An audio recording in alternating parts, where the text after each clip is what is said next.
Hi, welcome to Devin Tries. I'm Devin, and today I'm going to try to make a Shallot Tarte Tatin. A tarte tatin is an upside down tart, and a shallot is impossible to describe. This recipe today comes from something called the internet. I found this recipe on a website called Bon Appetit, which I'm sure will be sponsoring me sometime soon.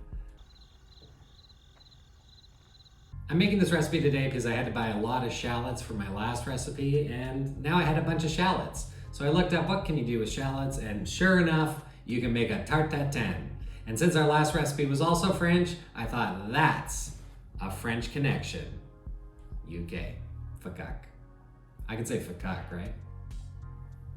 For this, you're gonna need some almonds, you're gonna need some pastry dough, you got some arugula, obviously shallots. I got some oyster mushrooms here, which are unusually wet. Not sure if they're supposed to be wet. And I got some balsamic vinegar. I'm using mozzarella. It called for burrata, but this little mom and pop shop I went to called Save On Foods didn't have burrata, so I went with mozzarella fresca. And I just want to remind you all that I'm not a chef. I'm not trying to be a chef. I'm just a regular person who's trying to cook something that I haven't cooked before. As always, the recipe will be linked below, so follow along and join me, would you? Let's cook this tarte tatin together. Okay, first step is to take your knife and put it to your nuts. Knife to nuts, as my veterinarian used to always joyfully shout. It's knife to shallots as well. This is a shallot. It's some sort of weird cross between a garlic and an onion.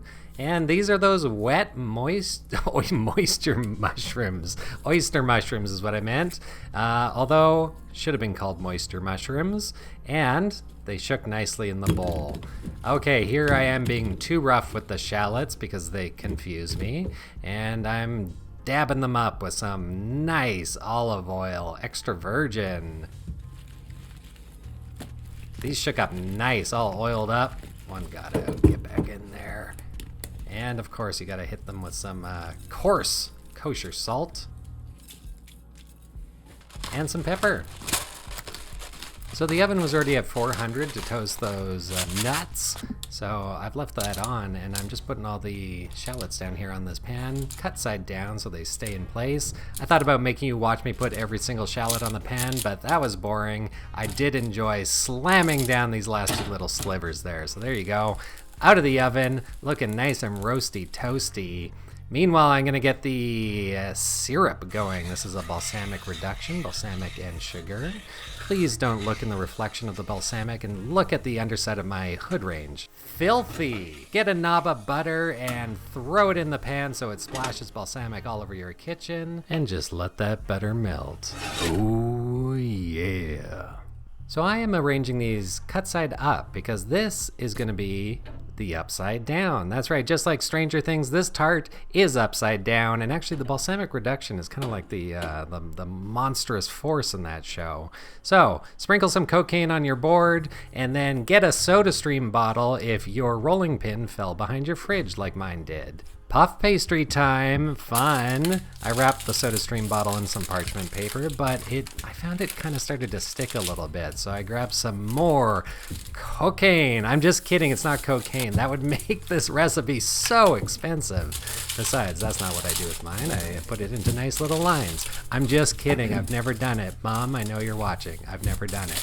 Okay, so once you've got that all nice and flat, show off your brilliant rolling pin solution again, and cut a circle out of the puff pastry. This is gonna be your crust, your bottom. I know this is hard to understand, but this is the bottom, and it goes on top. All right, perfect circle too, nailed it. Put that over your nice shallots there, and I started to just pinch it in with my hands. I wasn't really sure what to do here. I just tried to make it look nice, and then I started jabbing it with a fork, you know, to give it some air, I think. And I kind of tried to pinch in the edges there. Into the oven it goes. Don't look at how dirty my oven is. And time for some nice relaxing butter melting. Oh yeah. Okay, I think the oh yeahs are too much, but not enough garlic ever. So garlic goes in, mushrooms go in. Stir that around a little bit, and you've got a meal I think I could eat at any moment of any day. Put this on toast, and you're laughing. I'm definitely going to do a video about morels because I brought some morels back from Hawaii, and they are going to cook up real nice. So, salt, pepper, you know the deal. Give it a nice stir. The smell was nice. Look at that close up. What more do you need? Well, maybe some of this Parmesan cheese. I used a peeler and got these nice strips. And then bam, out of the oven. Look at that. Let's hear if it's crispy. Yeah, it passes. It passes. Okay, here's the big moment, the big reveal. I'm flipping it over and... yeah, it's sort of stuck to the pan. That's really disappointing. But I was able to scrape it all out and sort of reassemble the top here. You know, the part of the crust, as you can see on the bottom there, it also come off. So here I am trying to figure out what to do with this. Honestly, when you're filming this is extremely disappointing, but this is the quality product I'm bringing to you. Failures are part of this experience. So, at this point, I thought it'd be better to film my arm and hand than the actual tarte tatin, but I am topping it with the mozzarella fresca, and then I'm putting all these nice, delicious moisture mushrooms on the tart, and God, I mean, this is already looking so good. Parmesan cheese is next. I was just trying to be sort of, you know, thoughtful with my presentation here, putting it all over and, you know, really channeling my inner artist here, thinking about weight, balance, color, and arugula. Honestly, arugula is one of my favorite leafy greens. I put it all over pizza, that nice bitter spiciness. And then, of course, these roasted, chopped up nuts. In a way, it's kind of just a salad. This is stuff that I'd be putting on salad. Parmesan, arugula, nuts, and a little splash of olive oil, of course some salt. And this is the final result. Here it is, the Shallot Tarte Tatin. It all went pretty smooth except for when I tried to flip it over and a bunch of the shallots stuck to the pan. I feel like I hit 70% of the shallots, so we're gonna call that a win. When you look at it, it looks like it's burnt to a crisp, but really that's just all the balsamic vinegar reduction that's sort of like soaked into the crust. So, you know, cut me some slack. I can tell you it smells really delicious, almost like a gourmet pizza. We'll see if it eats like a pizza. Oh, yes. I probably didn't need to use the big knife for that.